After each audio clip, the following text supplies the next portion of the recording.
Hey disc golfers, welcome to episode 16 of Caddy Chat with Jake and Josh. I'm your host Jacob Arvidsson, joined by Josh Wood. We are excited to have you back here for another week of our world famous podcast someday. We've got a lot of stuff to talk about actually today, Josh. What are the viewers looking forward to hearing about? Well, we do have a giveaway. We're still going to give that disc away from last week. The Jen Kane special.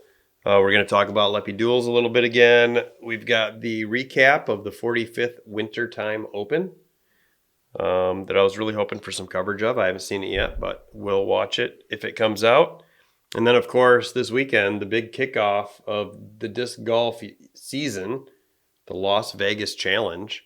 So we'll be talking a lot about that. A lot of stories around that tournament this week and the weekend in general. And we'll be talking about one of those stories in regard to Gannon and his love-hate relationship with Prodigy. Actually, there's no love. Legal situation. No love. Yeah, that's fun.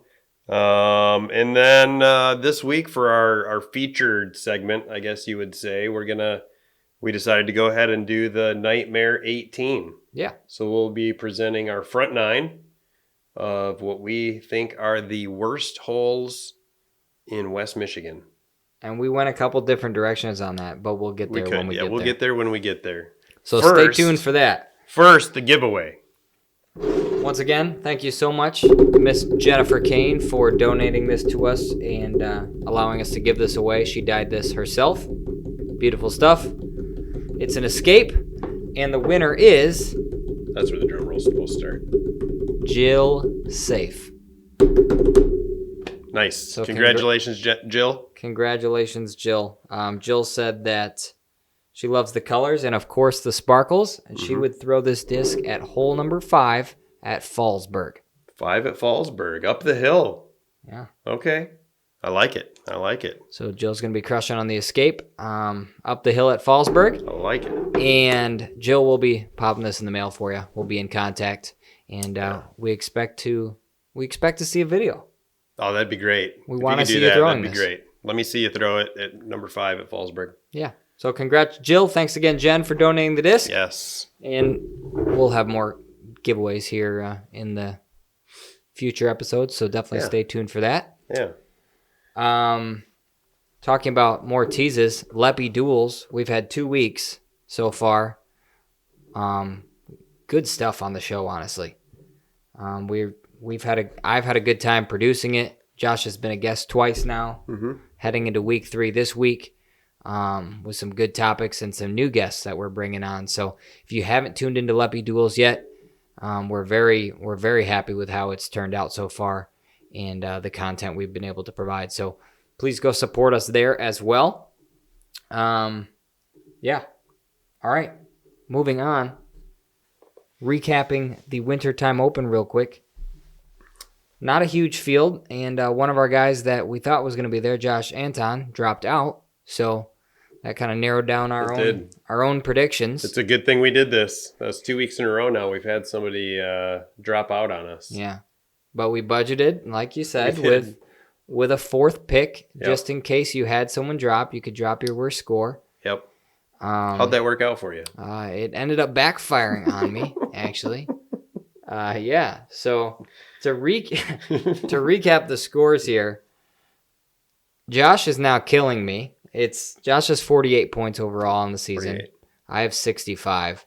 But the majority of that difference came last week when Clint Calvin and Jake Brown combined to score me 30 points. 30 of your 65. Yeah. So half of them came last week. And I'm blaming Josh Anton for dropping out. Yeah, so Josh, thanks a lot, it's your Josh. Fault. Horrible decision. Well, who knows? We don't know why he dropped out. Well, I don't care. I hope everybody's okay. I'm going to be calling you, Josh, and we're going to have a little chit-chat about your decisions. Okay, we'll see. But anyway, the tournament was Cal Lavisca's. Yep. He got first place. He was in first place from the first round. The first round, he actually tied at neg 10 for the hot round on round 1. And then round 2, he pulled away to a 2-stroke lead and maintained that 2-stroke lead. And second place was somebody different every day as well. So he was battling somebody new every day, but it was Paul Oman who came up to try to chase him down and catch up to him, and 2 strokes short of that, found himself in second place. And then they actually both bogeyed the final hole. Yeah. What a to finish the crazy event. finish. Yeah. And you'd think if you're Paul, Cale pulls off a bogey, hey, a birdie ties me. But he just bogeyed as well. Yeah. And Paul had just come off an 8-hole birdie streak. So he was hot. Went par bogue. Yeah. And Cale just came off a 7-hole birdie streak and finished with a bogey. So they were tied there going into hole 16. Yeah. And Cale just pulled away and left the door open on the last hole, but took those 2 extra strokes and then Paul bogeyed. didn't walk through it. Yes. So yeah, I hope there's coverage of that. I would love to. It's an exciting watch finish. That. Yeah. And then 3rd place was Trevin Crow, who neither of us picked. I'm not sure if he's a local or not to Pasadena, California. So then, yeah, my other pick, Jacob Curtis, affectionately known as Cupcake, tied for 4th place. So that was fantastic. And then I picked Luke Sampson, who was in 9th place. Still got the top 10. Still top 10. So that worked out pretty well. Yeah. So Josh has beaten me by several points now, but yeah, it's early in the season. Anything very, could very happen. early. I can beat you by much more than a few points. Yep. And we get to double dip this weekend with the Pro Tour. That's right. So let's roll into that. Okay. Now we've got the long-awaited Las Vegas Challenge with a stacked field. Stacked, finally. Almost everybody is there. Finally, we get to see everybody in the same spot. Yeah, we noticed a couple of people missing from the FPO, but in the MPO, everybody's there. Ricky, Paul, Eagle, Simon, Kelvin, Garrett. It's good to see. Andrew Marweed is going to be there. So, yeah, it should be fun. Kyle Klein, 2 Great Lakes guys. All right, let's do FPO first. Okay. Since there are, like you said, a couple people missing. Yeah, I was surprised to see Paige not there and Kristen Tatar. Neither one of them at the premier opening event of the season. So, do you have any inside knowledge on that? Kristen's still coming back from her rehab, and I know nothing about Paige. I did not look into it. Okay. I just know she's not there. So I'm sure there's a valid reason for her not being there. All right. But that takes 2 high-level contenders off the table. That makes it harder. Yeah. It makes it a lot harder to pick the podium here. So who are you going with, Josh, on the FPO side? I am... Oh, man. It was tough. I went with Haley King to win it. Okay. Followed closely by Katrina Allen.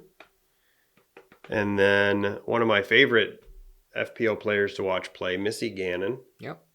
And my wild card, if that's what we're calling it, is Valerie Manduhano.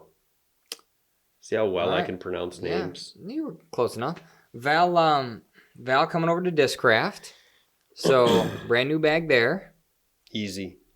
Easy money for 4th place, though. Yeah, easy. Okay. Done. Sold. I really wanted to pick Evelina, but after discussing the putting this past weekend at the All-Stars, I just couldn't do it. I was really hoping she'd have her putting together coming into the season, but I'm nervous. I'm nervous to pick her this week. Just not confident there. I gotta see a couple tournaments first to see if I think that's fair. If I can get that confidence. She might burn you. She might. I hope she does. She might score me some points. Hint, hint. All right. My picks.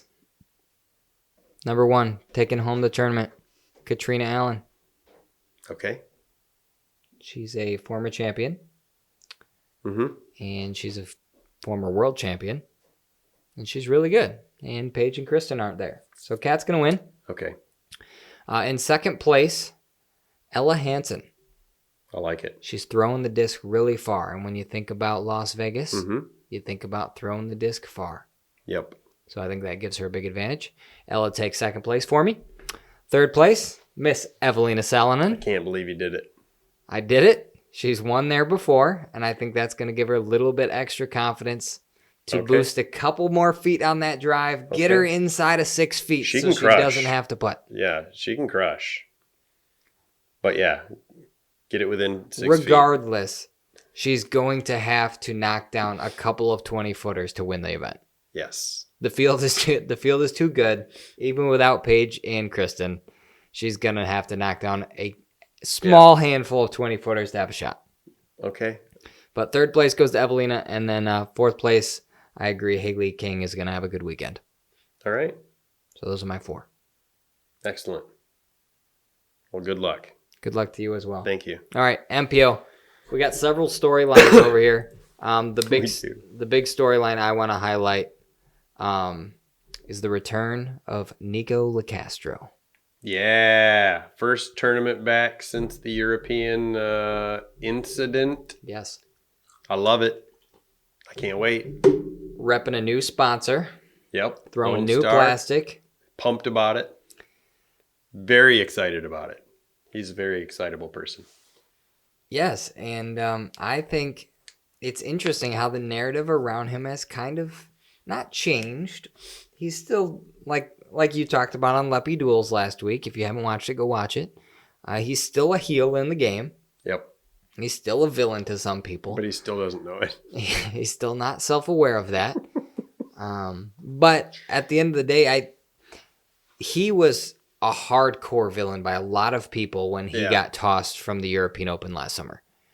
And now a good chunk of those people have kind of at least mellowed out. Yeah, and I wasn't happy with him last summer, and I thought he deserved to be suspended for longer, but I'm kind of excited to see him play, and I like the storyline, and I'm not real mad about it anymore. I just I want to see him go out there and see if he can turn over a new leaf, keep himself in control a little bit more emotionally, and whether he changes his timing of throwing shots or not, whatever, that's his problem. But I'm more excited to see him emotionally out there. Like, is he going to be able to hold his own emotions in check and then take that into, can he execute on the course? Yeah. And, save enough shots to compete in the tournament. Yeah, I like that. I never was against him. I've always loved Nico, even when he's fiery, even when he takes a while. I've been a fan of him. I love watching him throw. I love it when he's playing well. He's a fun player to watch. And I do take into account a little bit that, whether it's cultural or just personality, he's a very passionate person. Mm-hmm. He wears his emotions on his sleeve. He's not one to stuff it down. And I don't mind that. I don't mind that because I know that's who he is, and I know that's how he's going to be. Obviously, sometimes it goes too far. But I'm excited to watch. I'm excited to watch him play this course. I love watching him throw far. He's a great putter when he's on. He's a fun guy to watch. Yeah, and the sport, like we talked about last week on Leppy Duels, the sport needs the drama. Needs some drama, needs some storylines, needs some fire. Some characters. Yeah, and he definitely checks the character box. He's a character. That is a good thing for disc golf. Yeah. At the end of the day. Yeah. All right. Any storyline you want to point out?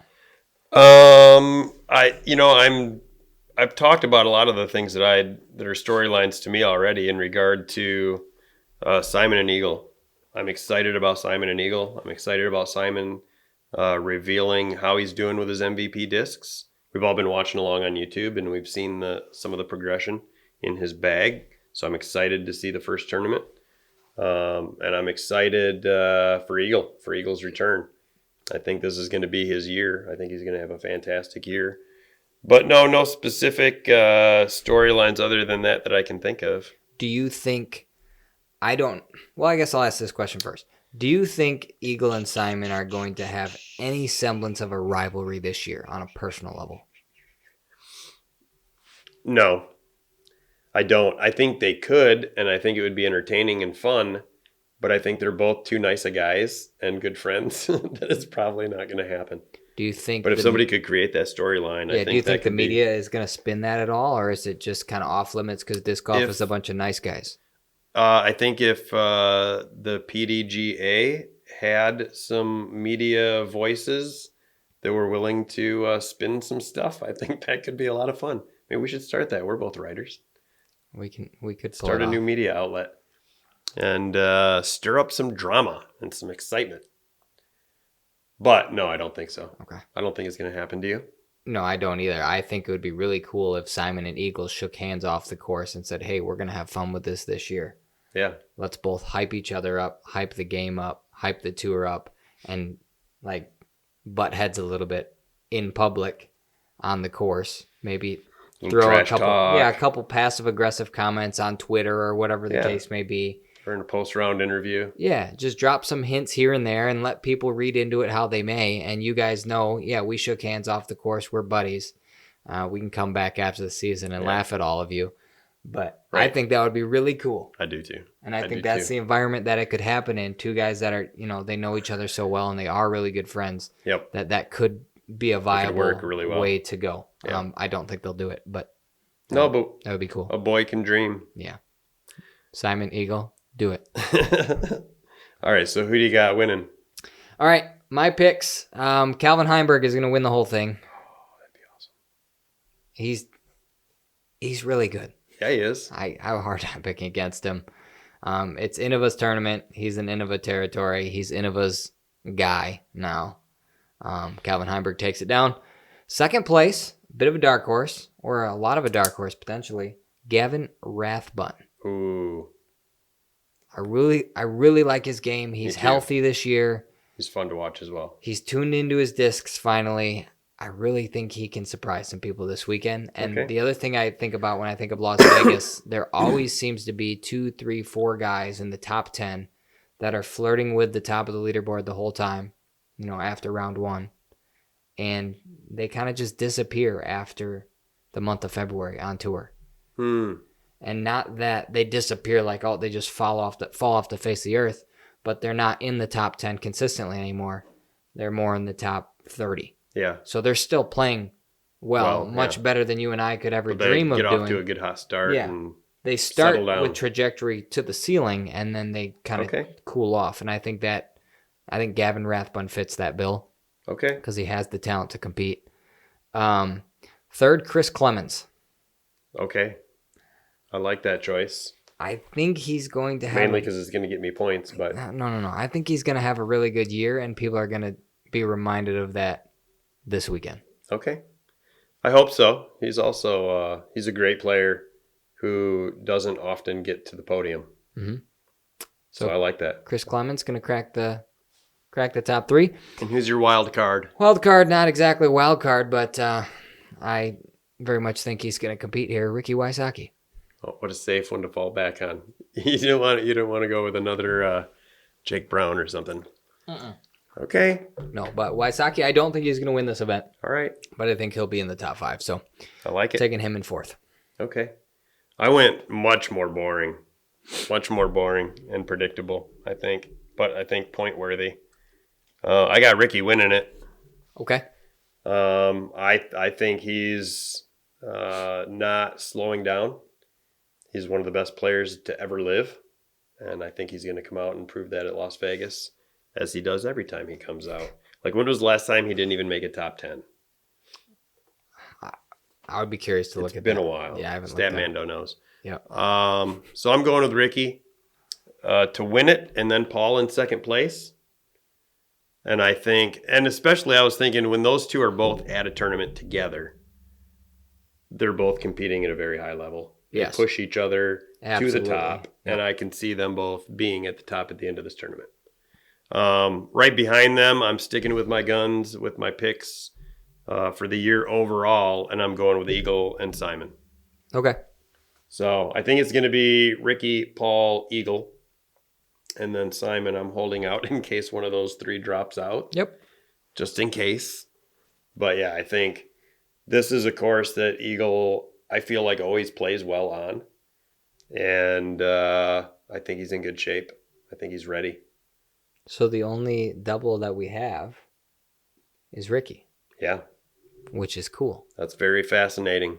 Which is cool. All right. We'll see how that shakes out. Now, the one guy that both of us left off our list who went into a playoff with Drew Gibson last time we were out at Vegas. That kid. Mr. Gannon Buhr. Gannon Buhr. Why did you leave Gannon Buhr off your list? Because I'm mad at him. No, I'm just kidding.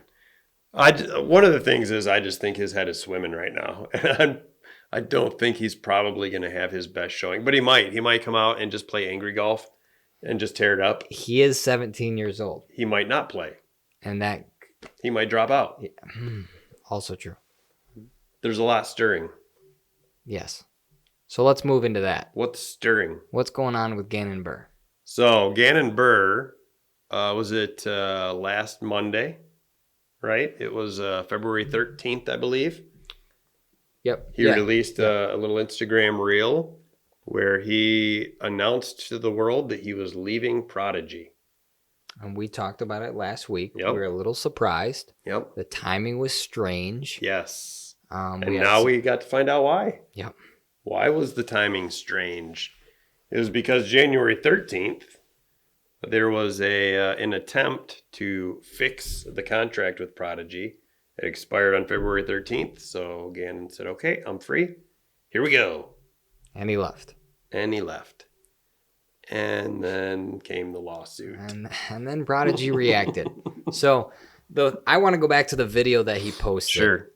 I thought it was well thought out. He was clearly advised by somebody with a higher education level. I assumed it was his mom, but now we find out it was very much a lawyer that was helping him out with what to say. Mm-hmm. I'm sure those were his own words, but I'm sure he was guided in the formulation of that statement. Helped craft it. But I thought it was very professional. He thanked Prodigy for their time, their support of him. He said nothing bad about the company. Yep. All he said was, thanks for your time. I'm leaving and seeking a different route in my career. Yeah. And he left it at that. Really professional. No bridges burned, I thought. Yeah. And boy, were we wrong. We were way off on that. That bridge is on fire. Yeah, it's not standing anymore. Yeah. So Prodigy comes out Saturday? Yeah, I think so. Friday Saturday or or Sunday? This past weekend. And files an official lawsuit against Gannon Buhr. Apparently dating back to January 13, he had messaged Prodigy and contacted Prodigy with his lawyer. Yep. Saying, hey, here's 5 areas where we feel you have breached the contract with me. And listed those 5 areas off. The big one for me was, the one that stood out the most was he was allegedly promised a Rookie of the Year disc a couple years back. And it did not happen. Never happened. There's another small one with he had a bonus, a $500 bonus that he qualified for, and they didn't pay. So there's a couple things that were, if they were truly in a contract and they weren't taken care of, that was definitely a breach of contract on Prodigy's end. Yep. We don't know. It's all alleged information. That's for the lawyers to decide as they go through all the documentation. But that's what Gannon Buhr sent over to Prodigy on January 13, giving them 30 days, as the law says, to correct it, to come up with a remedy for those 5 allegations for the breach of contract. And if those 5 things were remedied, then they'd be good to go to finish up his contract through 2023. Probably not best friends. I'm sure the relationship was already on thin ice, and they just would have been on a professional relationship for 2023 and then parted ways, but it wouldn't have gotten ugly. Yeah. But the only thing Prodigy did was they sent him $500, and they sent him I believe it was a sales history or... Yeah, one of the things that they had asked for as well in the contract was for him and his mom to be able to see the sales numbers throughout the year. For royalty purposes. So that they could verify that everything was going according to the contract. So Prodigy never did that. So they did send over a year summary or whatever the case may be. However, some history. Once Gannon approached them with his lawyer on January 13th. Yes. Then they gave it to him. Then they finally gave it to him, which I was thinking about this. I don't know if this is normal in contracts like that they're required to send like a monthly statement for sales stuff for royalty purposes. Maybe it is.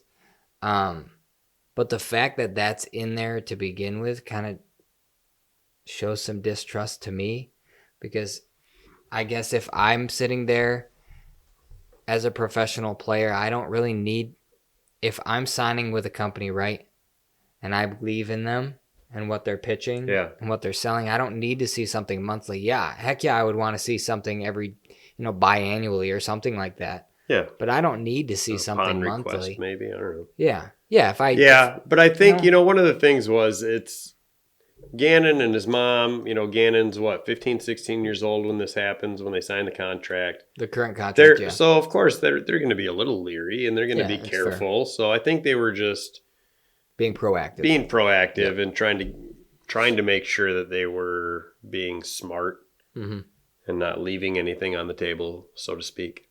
Yeah. So that happened. Yeah. Prodigy did not fulfill all 5 points. They disputed the other 3. Yes. They said it was all alleged and it couldn't be proven. Or it wasn't in the contract. Or it never happened. Yes. In regard to the quality of the discs. Yeah. They took that one kind of personally, rightfully so, and claimed that he had never made them aware of any quality issues. But that's hearsay. That's one that neither side can prove, I don't think, because that wasn't a contractual issue. The interesting part with that comment, so if you don't know what we're talking about, one of the points Gannon made on January 13 through his lawyer when he contacted Prodigy the first time was that Prodigy's discs and their plastic was inconsistent and very prone to what's called flashing, which is just an inconsistency in the disc. When the disc is being molded, it's called flashing because it looks like a little flash coming off that, right? Yeah. Off the disc, I guess. That's why I call it flashing. I used to work in injection molding, and it's a very common issue. We just called it flash, but I think for sports purposes, disc golf calls it flashing. Put an ing. Because it sounds exciting, like streaking or something.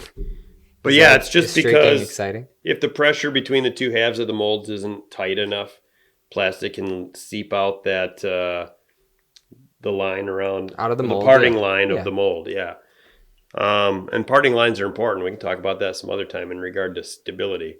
But whether it's too much plastic in the mold, not enough pressure on the mold, there's a million reasons that something like that could happen. But so you just get this wafer thin piece of plastic all the way around the parting line, and it's really uncomfortable. I've seen it on discs, and it sucks. Yeah. So, but it is common on Prodigy plastic. Is it? I don't throw Prodigy. It's become less common over the last couple of years, so I'm sure they've made a significant effort to make it better. But that was something he had allegedly expressed to them several years ago. So 2021, I believe, is when he reached out and voiced this concern to them. June of 21. There you go. And then he never publicized that, which I think is really important here. Yeah. He did not say anything. The only statement he made against Prodigy was that he was leaving their company and he thanked them for their time, which is why I wanted to lead this segment with that. Yeah, that was the only thing he made public. That was it. That was all he said. Out of all of these complaints. And then Prodigy, when they filed this lawsuit, made public his 5 allegations for their breach of contract on January 13. And that's when it came out that Prodigy was being accused by Gannon of having inconsistent molding. Gannon never publicly shamed them.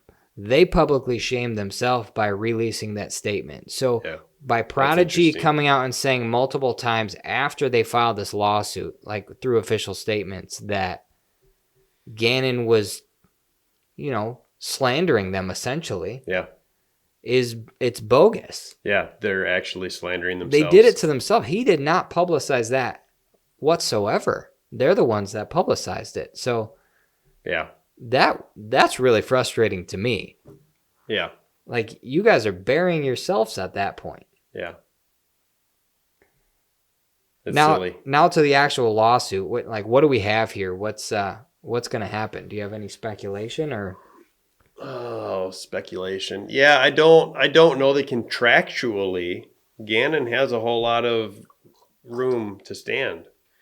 The one thing in there that I thought might have a little bit of legal standing was the issue of the statements, the sales statements. Yeah. Because even though they did try to make it right by sending him one big one, they didn't do what they contractually agreed to do, to send those periodically, from my understanding, and I could be wrong about that. The Rookie of the Year thing wasn't in the contract that I'm aware of. The signature disc wasn't. Those were both verbal agreements, so that's going to be hard to call breach of contract. The quality and the $500. I mean, the $500 they ended up paying, they made that right. A little late. Maybe they should have given a little interest. I think they could afford, send them $1,000 just to make things right. But yeah, the quality again. I don't know that that's contractually winnable in court. Yeah. So I don't think. Here's the thing. I don't think he can win this lawsuit. The best he can do is try to settle, but there is absolutely no way Prodigy can even survive after this lawsuit.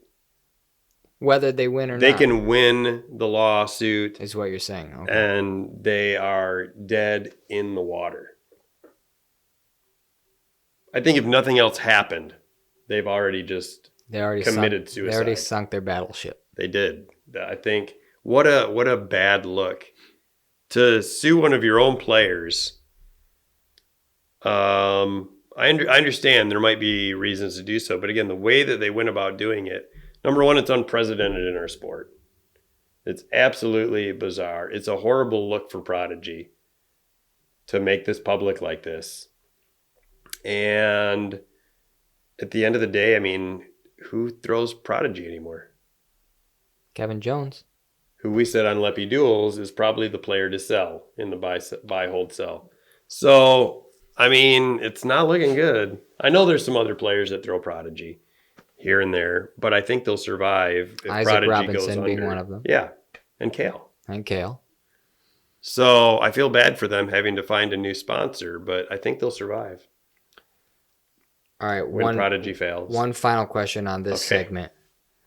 Prodigy is the headline sponsor, the title sponsor of a small handful of events on tour, as each manufacturer tends to be. Yeah. What does this lawsuit mean for those events? If it gets any uglier, does the Pro Tour come in and say, yeah, we're looking for someone else to sponsor this event? It's really hard to answer because it would depend on how hard things got or how bad this got. But the thing is, ultimately, no. I don't think the Disc Golf Pro Tour could do that if they wanted to, because trying to scramble that quick to replace a tour event, I mean, there's already tens, if not hundreds of thousands of dollars. Not the event, but try to find a new title sponsor. A new title sponsor. Because can they do that? Yeah, they can do that if they want. Oh, then yeah, absolutely, that'll happen. You think so? Yeah. You think they'll pull Prodigy? Yeah. I don't think they would pull Prodigy intentionally, but I think this lawsuit, like we're talking, or like you were talking, could sink this company. Yeah. And the loss of sales from Gannon not pushing their plastic is going to hurt them tremendously. Plus the lawsuit, plus the just the PR that they're getting. Yeah. If they're smart right now, they're trying to find a way to liquidate. Yes. No, yes. But I'm saying down the road, right? We're looking several months down the road at Prodigy. Do they have they paid the Pro Tour for the right to have the title sponsorship? I doubt it. Yeah. Maybe they've put a down payment, but they haven't paid the whole thing. I don't know how that works. I don't know. I can't imagine that they've paid the whole sum.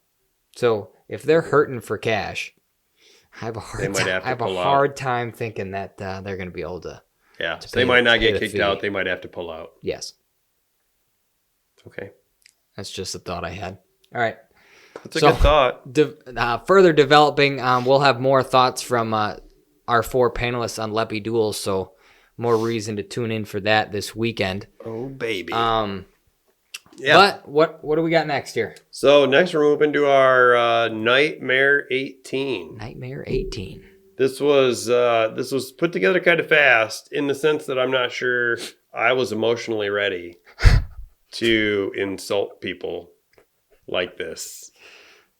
But I'm ready. I mean, I've got 9 holes. All right, take it away, Josh. I've got 9 holes. Let's go. Okay, you want me to go first? Bring out your baton and start whacking people. Okay.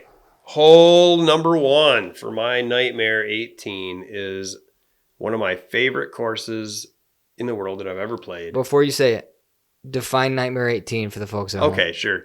There's a couple of things. Define your definition of Nightmare 18. Yeah. We decided, first of all, to not do any courses that were under 5,000 feet. Yep. Because if it's a little podunk, putt and approach course, that's not really fair. It's not their fault if the hole 1 is 110 feet and boring. Yeah. And so our intention was to take better courses that we're going to play more regularly, bigger courses, and put together. So for me, it was any of the following: either a hole that I thought was very poorly designed, or a hole that I just hate for personal reasons, or not necessarily for the design, but because it murders you. Or because I just can't play it well. Yep. There's some that I hate that I can play well, but I just hate them. So it could be any of the above, any of the following. So I apologize in advance to the course designers and the wonderful men and women who take care of our courses. Yes, I think that's an important note. Yeah. All right, with that said, hole 1. Hole 1, I went with Lake Arvesta. Why? Lake Arvesta. Okay, so it's a fun gimmick of a hole. Hole number 1, so you're standing up, what do you think, 80 feet on this mound? It's on a high rise, yeah. It's on a big anthill that they built just for the tee pad. And then you're going down over the water. The white basket, which is the one that I enjoy the most, is right on the edge of the water, I think 500 feet. And then the blue elite basket is way back off the water. But I just think that specifically where it's positioned, you're always going to get a headwind. Okay, I'm using superlatives. You're almost always going to get a headwind, and a pretty strong one. So it doesn't let you enjoy the shot the way I would like to enjoy that kind of a shot throwing off a big hill. Because you're always throwing something that's so incredibly overstable just to make sure it doesn't go in the water that you end up, 400 feet short and in not the best position in the world. Mm-hmm. It just takes the fun out of it for me. Okay. I think if it were aimed in a different direction where the wind was more favorable, it could be a really fun hole. I like the idea of the hole, but I hate playing it. Tough way to start a course. It is. And I don't know about you, but when I get into a position like that, I'm always throwing a disc that I don't mind losing, which sucks because I don't normally throw that disc. Yeah. Yep. So it just makes it an unfun experience. Fair enough. Hole 2. Hole 2. Uh-oh. Leprechaun Hollows. Why is that on your list, Josh? My least favorite hole on that course by far. Because I think it is such a low percentage birdie and such a high percentage bogey. It's no fun. I dread that hole. I dread it. I'm coming through 17, 18, get to 1, because when you're playing Leprechaun, you start on 7 and come all the way back around. Yep. So I'm making that turn around hole 1, and just the dread is building. And I'm trying to decide, am I just going to throw a putter 150 feet just to get my par? Or am I going to try to get one up there this week? And just find myself disappointed every week. We need to train you. I've gotten the birdie a couple times. I can give you some. One of them was with tricks. a nice little pig sidearm 120-foot throw-in. It's still a birdie. It's a birdie. But yeah, no, I hate that hole. Fair enough. You're not alone. Hole 3. I bet I'm not. Hole 3, I actually had a hard time coming up with a really bad hole 3 in the area that I could think of off the top of my head. So I went with Winstrom, affectionately known as Winnie. Specifically long. It's not a shot I enjoy throwing either, because you're going uphill a little bit, and then you're going way downhill to the hole with a very tight gaps. There are a lot of trees and it's probably a 5-foot gap you have to hit at the top of the hill, and then so many trees on the way down that it's just a weird shot to try to get the right angle before you crest the hill, and now you're suddenly going downhill and getting stable. It's just, I just don't like it. It's a funky shot. I agree. It's a funky shot, and I don't like it. But I love it from shorts. Very much almost made my list. Did it? That's fair. All right, hole 4. Hole 4, short acres. Black or yellow? I would like to... Both? Either one. I would like to burn that hole to the ground. The downhill shot isn't doing it for you. No, because... I don't know. I've probably played short acres 200 times in the last few years.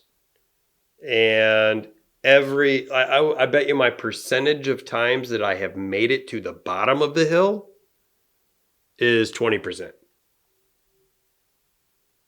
That's such a ridiculous tee shot. There is no gap. And I usually don't even make it to the bottom of the hill. And I hate it. All right. In fact, there's this weird little thing. No, we won't talk about that today. Never mind. Hole 4, short acres. Hole 5. Breakers. What's wrong with hole 5 at Breakers, Josh? Everything is wrong with hole 5 at Breakers. There's 2 fairways. And if you want the safest opportunity for par, you're going to go on the right side with a backhand and throw it about 200 feet, maybe 250, just to get around the corner, and then pitch it up on the safe side for your par and hope that it doesn't roll away. But going down the left side, anything could happen. You might, if you are a very high level player, get within circle 2 consistently.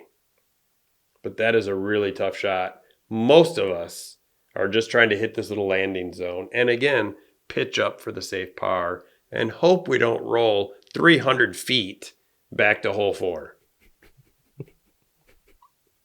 Oh man, I hate that roll away on that hole. So we need to get you a 360-foot forehand.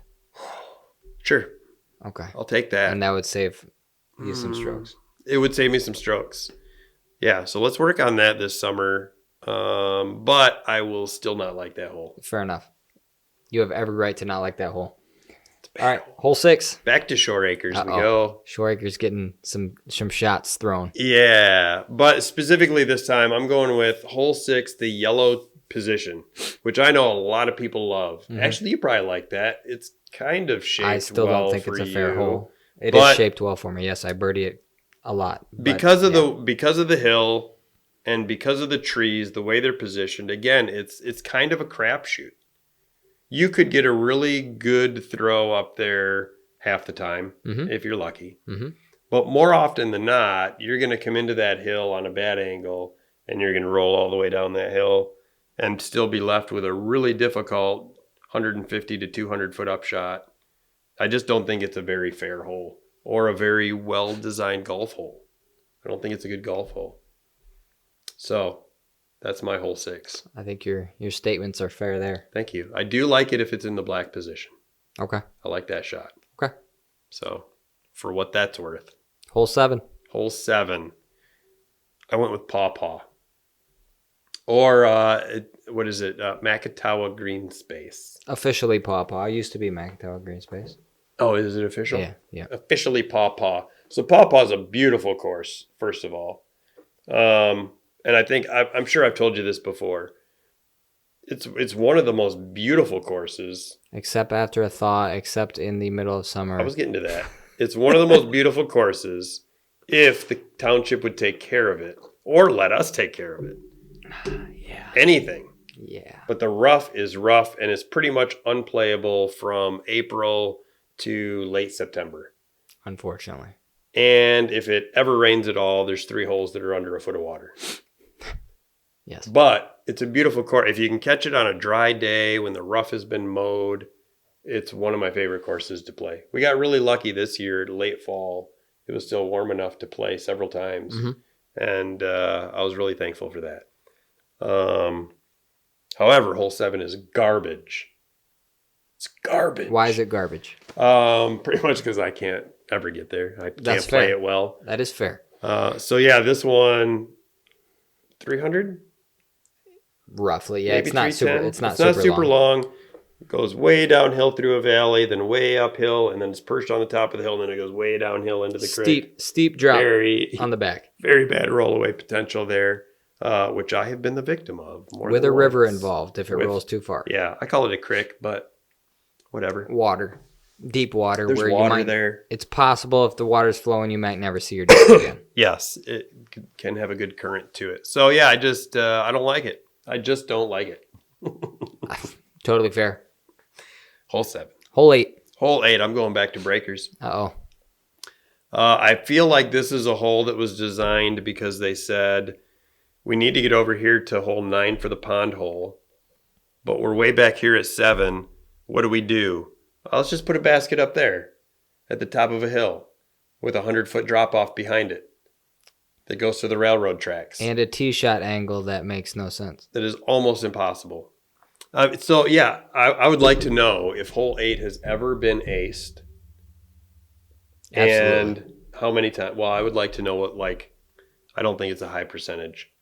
I feel like I've gotten close, but in order for me to get that shot where I think it's going to go in, mm-hmm. I have to hug that tree line so tight that I'm not sure it's possible. At least with the discs. If someone is playing golf correctly, that hole is never going to get aced. Because you would have to be in desperation mode to be running that basket. Yes, because if you miss, you're 300 feet long on the other side of the railroad tracks. Your birdie is gone if you miss. Yeah. Oh, yeah. And your par is tough. Yes. So, again, I just don't like it. Bad hole. I also don't like walking through the sand uphill with a cart. Okay. Or bag. That's a fair point. I'm an old man. All right, breakers, you got some stuff to work on. Build me some stairs.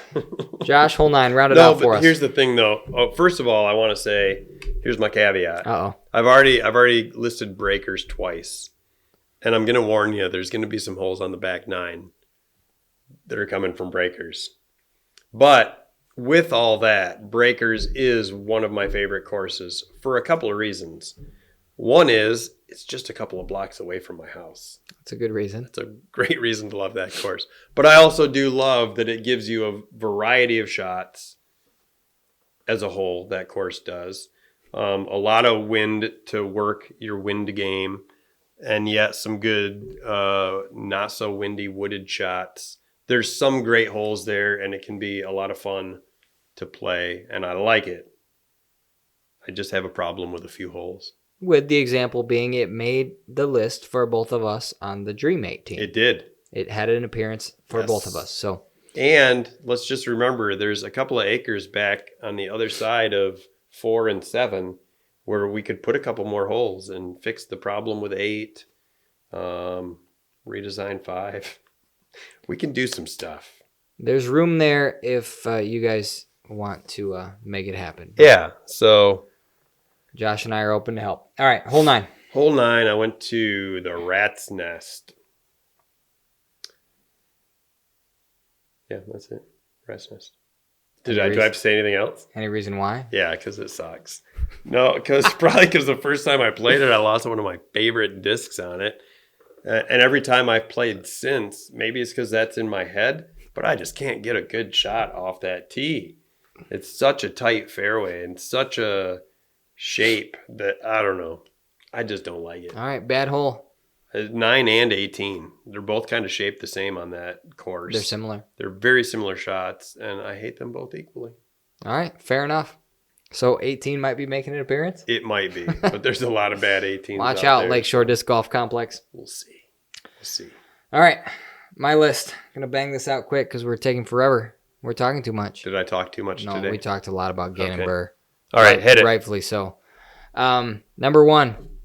So my caveat is I started making a list with a lot of hate, and I did not want to just rail on designers, particularly from the context of I have designed my own course. I do understand what goes into that. I understand you're stuck in some situations. Oh, yeah. But I also come from the mindset of you can do better in certain circumstances as well. Mm-hmm. So there's that. I chose not to go. So are you picking poorly designed holes? I chose not to go mostly that route. Okay. Most of my nightmare definition is hard. So where did I see the most difficult hole? And if I couldn't find something that stood out from the rest, then I just picked a hole that sucked. But it's also probably hard. All right. I wish you would have told me that before I made my list, because now I feel like I got egg on my face. No, you did good. I'll still throw some heat at some people. Throw some shade. All right. Number one, Shore Acres Black. Okay. The amount of times it gets birdied is quite slim. There's OB within 15 feet of the basket, which is tough. There's OB running down the entire left side of the hole, which is tough. There's a steep hill that rolls toward OB on the right side, which is tough. I find myself intentionally laying up for par all of the time, and those layups then take me halfway across the hill and rolling. So you still have what seems like a 200-foot upshot uphill into what, like you were saying on Arvesta, always seems to be a headwind. That is a tough pin position, and I do have a bad taste in my mouth because I had a chance to win a tournament and went into a playoff on that hole and promptly chucked it out of bounds trying to get the birdie. So there you go. Ouch. Hole 2, I also put Leppy. not for the reason that it's poorly designed, but it is. But because it's a tough hole, it can take your lunch money. Yep. And I, as a forehand player, do birdie it 15-20% of the time. So there's that, or have a putt for birdie 15% of the time. Before the leaves come in, I probably birdie it 25% of the time. But I still get destroyed by it. I watch people on my cards get destroyed by it every week. Yeah, it should be a par 4. Absolutely not. But yeah, it's a tough hole. So I do think it is a skinny fairway, but I do think overall, if you were to play it for par, you should get par. I think it's a fair hole in that regard, but definitely tough. So hole 2, Leppy. Hole 3, another tough hole, which I think could use, you could argue there's not a whole lot of a line there, but Ashtamo. Fairway bends outright, back around left, finishes hard at the basket, probably I have no idea, mid 300s maybe. I've seen people park it. I've also seen people throw a perfect drive and get knocked down by trees that really shouldn't be in the fairway and have a bogey look because they can't get out of jail. As a forehand player, that makes me bias a little bit because it's harder for me to hit a tight line with a backhand. But I don't think the shape of the hole is very natural, and it's one of the only holes on that course that I don't appreciate being there. So interesting. Hole 3 at Ashtamo. Nice. Hole 4 at Brewer. The redesign made it into not even an L shape. It's like a V. 7. Yeah. It's a disaster, is how I would describe it. You come all the way down for 350 feet, then you go up a hill, then you come all the way back down the other side. It's a par 5, so that's at least helpful. It's not an impossible birdie by any means. It's been eagled a handful of times at the River City Open in particular, but it's not a good hole. And I get that the shape of the land kind of forced them into having something there. A little bit, but I think it's easily fixable, to be honest. You remove the Mando and take out, maybe move the Mando up a little bit. Give it a wider fairway going up the hill and make it a par 4. So maybe you still got to throw it 300 feet before you can get around and up to get to the top of the hill. But I think you could make it a par 4 and make it a better hole. Regardless, right now it's not a good hole. It's not. I'm with you on that. So sorry, Brewer Park, you made the list. I'm gonna eagle it one day though. With a throw in, you will. Yes. With a roller from the bottom of the hill all the way to the pin. Make sure you get on video for me. Okay. Hole 5. Mm-hmm. I went with Flip City. Now this one throws on a bizarre angle upwards over the little rocky crest. Oh, yes. Low ceiling with the giant tree branches spreading right and left. Bill pushed the hole back several years ago. Made it a better hole in my opinion, but there's OB on the right, which is kind of naturally where your disc wants to drift, whether you're throwing forehand or backhand. The whole fairway is small boulders and rocks, which just makes your disc pick up and roll. The left side is a cliff. Tough hole. Also don't think the tee shot is very viable. But not an impossible birdie, but really tough hole with a couple of design aspects to it. So hole 5 makes the list at Flip City. I like it. Hole 6, Fallsburg. And I am shocked that it didn't make your list, Josh. No, you're right. That's a horrible. I didn't think of it. Tough hole, absolutely, because birdie is. What'd you have? Shore Acres? Yeah. You can change it. I'm changing Official change. The official change to Fallsburg. That is a horrible hole. We can both rip on Fallsburg here real quick. It fits on both categories for us. It fits as being a really hard hole because birdieing it is near impossible without pure luck. And it fits based on Josh's trend by just being a very poorly designed hole. There's no fairway. Yes, it's just there is not. Poke it into the pine tree forest and hope it bounces your way. Hope you have maybe some putt, maybe an approach. Yeah, if you've never been there, I'm sure you've seen trees where you're just in the woods and it's just rows of trees, rows of trees, rows of trees. And that's all this is in front of you. But you're looking at it kind of diagonally. Diagonal rows of trees. Yeah. There's no line. And the basket's somewhere down there. Yeah. Like 200 feet, 250. Yeah, like you would, if you was your first time playing the hole, you would have to walk up several feet, locate where the pin is, walk backward and say, okay, that's where it actually is. And then proceed to throw your disc into a tree. Yeah, and then chuck it in the spot where you think you might get lucky. And hopefully not left. And you don't get down that hill. You don't get lucky, ever. Ever. So, bad hole. Yep. Very much deserves to be on this list. Mm-hmm. Hole 7, I went with Ashtamo. And this is more, I actually think it's a good hole, well designed. It rips me apart every time I play it. It's not that long of a hole. It's like a tweener par 4, I guess you could call it. I think it's just a really tough 3 if you're playing it correctly, but it takes a really sharp left to right moving shot to get you in position, pushing 250 to 300, and then you've got a 200 to 250 up shot up a tight tunnel, little uphill slope to get up to putt for your 3. Mm-hmm. I think I've 3'd it once in my life, and I don't consider myself a bad player by any means. That hole eats my lunch every time I play it, and the frustrating part for me is I'm always in position off, not always, but majority of the time in position off the tee to have a solid 200, 250 clean approach, and it never goes well. So just one of them holes. Just one of those holes. Deserves to make my list for my own personal reasons. Okay. Hole 8, I went with Leppy again. It made the Dream 18 and this one. I think it's a very difficult hole, not necessarily always for myself, but for a lot of people. I love it. It's one of my favorite holes. Yeah, I won't dive into it too much. Long tunnel shot. Okay. And it has a tendency to have a lot of large scores. Yeah, it can. Along with hole 9, which also could have made the list. It could have. For somebody.